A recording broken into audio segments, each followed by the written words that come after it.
आप बताएं आपका क्या योगदान है, आपने क्या किया 5 साल में, कौन सी ऐसी उपलब्धि है जिसको मद्देनजर रखते हुए आप लोगों से वोट मांग रहे हैं। आज जनता जानती है कि गैस के सिलेंडर के भाव क्या है। अब हर जुबान पर यह बात है कि हम परिवर्तन चाहते हैं।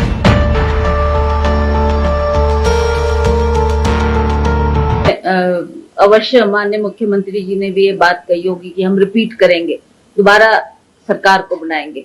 पर जब हम लोगों के दरबार में जाते हैं, लोगों का आवाज सुनते हैं, लोग भी यही कह रहे हैं कि 4 सालों में, अब तो 5 साल होने को जा रहे हैं, 5 साल में कौन सी ऐसी उपलब्धि है जिसको मद्देनजर रखते हुए आप लोगों से वोट मांग रहे हैं। तो हमें नहीं लगता कि कोई ऐसा बड़ा कार्य बीजेपी के कार्यकाल में हुआ हो जिसके लिए इनको श्रेय दिया जाए।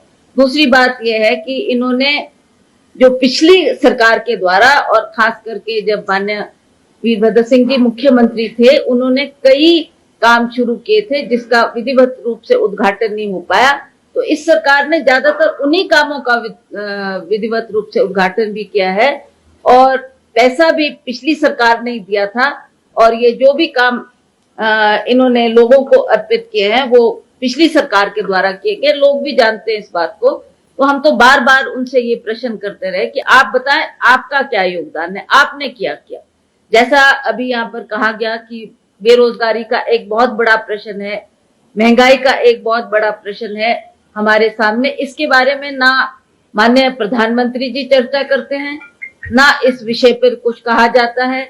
और जबकि आप देखते हैं, पिछला जब हमने चुनाव लड़ा था, तो जब मोदी जी चुनाव मैदान में थे, तो वो बार बार कहते थे, आपको याद होगा सभी पत्रकार बंधुओं को, कि वो गैस का सिलेंडर सामने रखकर ये कहते थे कि इसमें उस वक्त स्मृति ईरानी जी भी आई थी और स्वर्गीय सुषमा स्वराज जी भी आई थी, और बार बार लोगों से कहते थे कि पहले इस सिलेंडर को आपने नमन करके फिर वोट डालने जाना। उसका तात्पर्य यह था कि देखो कितनी कीमतें बढ़ गई है।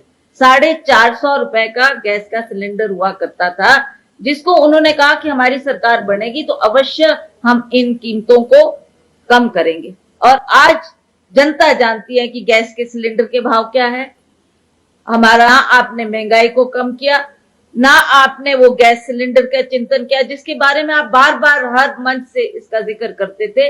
450 बहुत महंगा है, बहुत महंगा है, और आज तो वो 1000 रुपया क्या 1100 1200 टच कर रहा है। तो तब भी इनकी तरफ से कोई भी उसके ऊपर लोगों को आश्वासन नहीं दिया जा रहा है कि आपकी तरफ से हम इस बारे में जो आपका ये है महंगाई का मुद्दा, इसके बारे में कोई उन्होंने जवाब तक नहीं दिया, इस इश्यू को एड्रेस तक नहीं किया। दूसरी बात बेरोजगारी की बात है। आदरणीय प्रधानमंत्री जी ने बार बार उस वक्त इलेक्शन के वक्त में कहा था, और हर मंच से उन्होंने ये बात की कि मैं पूरे देश में 2 करोड़ नौजवान बच्चों को रोजगार उपलब्ध कराऊंगा। आज 7 साल प्रधानमंत्री जी को उस कुर्सी पे बैठे हो गए, और आज अगर वो अपना वचन पूरा करते तो 14 करोड़ बच्चों को रोजगार उपलब्ध होता। पर आज आप देख रहे हैं कैसे हमारे नौजवान बच्चे जिन्होंने पढ़ाई लिखाई हासिल करके दर बदर रोजगार के लिए भटक रहे हैं। ना चाहे वो कॉर्पोरेशन का इलेक्शन है, चाहे वो हमारे विधानसभा के चुनाव है, इसमें भी हम लोगों को अपने विकास के कार्य के बारे में और जो हमने काम किया है, आज चाहे वो नरेगा की बात लें, चाहे प्रधानमंत्री सड़क योजना की बात लें, चाहे अन्य स्कीमों की बात लें, ये उस वक्त तत्कालीन जो हमारे प्रधानमंत्री थे डॉक्टर मनमोहन सिंह जी, उन्हीं के द्वारा, यूपीए सरकार के द्वारा ये सब काम शुरू किए गए। अब चाहे आप इसका नाम बदल के उसको कुछ और तरीके से लोगों के सामने पेश करो, या जो आप बातें पर लोग जानते हैं कि किसके द्वारा ये सारे काम आज हमें हमारे द्वार पर हुए हैं। और खास करके ग्रामीण क्षेत्र में आप जाएंगे तो आपने देखा होगा कि गांव को लोगों को जो वो 100 दिन का रोजगार मिलता था, उससे कितना बेनिफिट गांव के लोगों को अपने घर द्वार में उनको वो 100 दिन का काम मिला है। और ये स्कीम भी यूपीए की सरकार के द्वारा शुरू की गई थी। तो ऐसे अन्य हजारों स्कीमें हैं जिसके द्वारा लोगों का काम हुआ है। लोग जानते हैं कि किसने ये बेनिफिट हमको दिए और किसने ये काम किए। तो आज चाहे भाजपा कुछ भी कहे, पर सच्चाई को हम नहीं छिपा सकते, सच्चाई लोग जानते हैं, और उसी आधार पर हमने अब लोगों के बीच जाकर लोगों का विश्वास जीतना है, सच्चाई लोगों के सामने रखनी है। और मुझे पूर्ण विश्वास है कि हिमाचल प्रदेश जैसा छोटा प्रदेश, जैसा आपने अन्य प्रदेशों की बात की, तो मैं वहां के हालात नहीं जानती, वहां की परिस्थिति क्या रही, क्यों लोगों ने दोबारा रिपीट वो सरकार की। पर यहाँ आप जानते हैं कि लोग अब हर जुबान पर ये बात है कि हम परिवर्तन चाहते हैं, हम महंगाई से तंग हैं, बेरोजगारी से तंग है। तो अब लोग इस इंतजार में बैठे कि कब वो घड़ी आएगी, कब हम वोट डालेंगे और दोबारा कांग्रेस की सरकार को बनाएंगे।